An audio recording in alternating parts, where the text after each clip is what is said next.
Tavis, thanks for being here. Is there any outcome, any acceptable outcome to this situation shy of him getting out of the NBA and relinquishing selling control of the Clippers?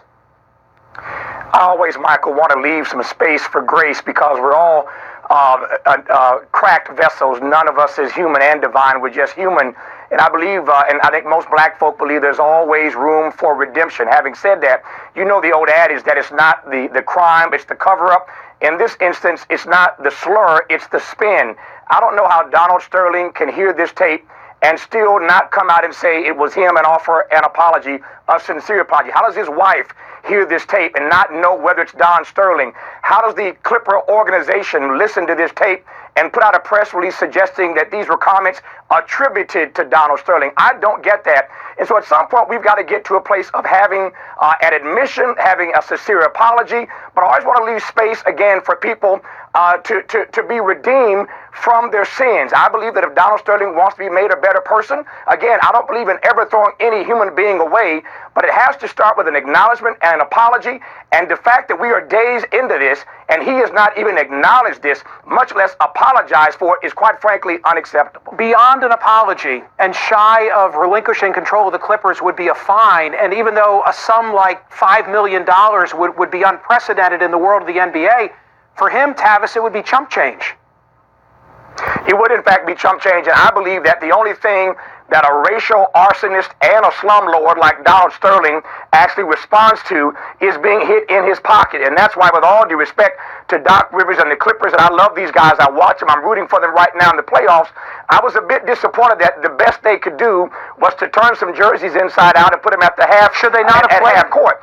Should they not have played? Well, I think I would not have been offended if they didn't play. Look at what Muhammad Ali did. Look at what Bill Russell did. Look at what what Kurt Flood did. We could run the list of people who made a sacrifice.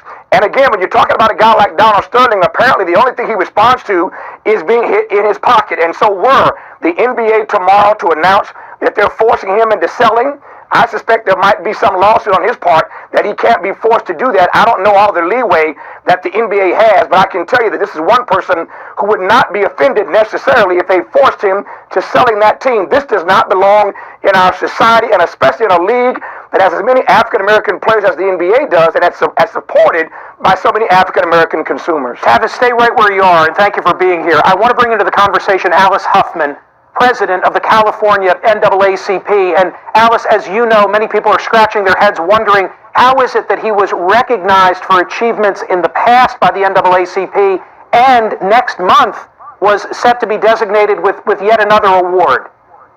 Well, let me set the record straight. First of all, it's the local branch, LA branch of the NAACP. It's not the entire family, not national, and not the state conference, which I'm on and on the national board.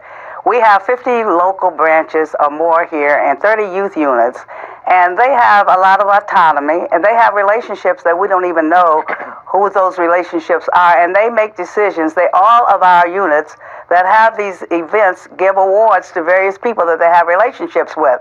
In my opinion, they did it in once before. That should have been enough because it was controversial then, but it didn't have the magnitude of visibility that this event has that we're all responding to.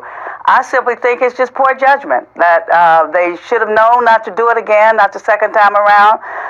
We all live from contributions and grants, corporate America. That's how we survive, but we have to be careful about the money we take, and we have to make sure that the color of the money does not taint us, and that we can still carry out our mission. We cannot sell out just to get the money. We have to have integrity in what we do, and I think this was just a very poor judgment on my local branches' behalf, and I'm glad that they finally made a statement that they're rescinding the award. And Alice Huffman, you've anticipated my next question, but I'm going to ask it anyway, and I respect the fact that it was not the statewide entity, but rather the Los Angeles chapter. Is it your understanding that he became a major benefactor after his brushes with the law? We're now all familiar with the fact that in 2009 he paid $2.73 million to settle a civil suit that was brought by the Justice Department for alleged discrimination. I can't believe that he didn't do it for some other reason than to contribute to the betterment of society. After I've listened to his tapes, there's no way he was doing it to help African Americans out because he doesn't like African Americans. And we are a 104-year, 5-year-old organization that we focus primarily on eliminating racism and discrimination.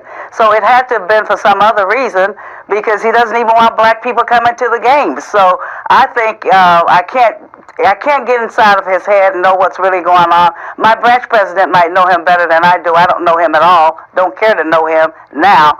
And so I can't prejudge, but I can just simply say it's a mistake. That's money we should not take. Tavis Smiley, weigh in on this financial question, because I know a lot of people, and I think that Alice Huffman has just set the record straight for all of us, and I'm glad that she did, that this was the Los Angeles chapter. It was not the statewide entity. What do you think went on here? I think Alice is right. It's poor judgment. He should never have been honored in the first place, particularly given this history that Alice has laid out already.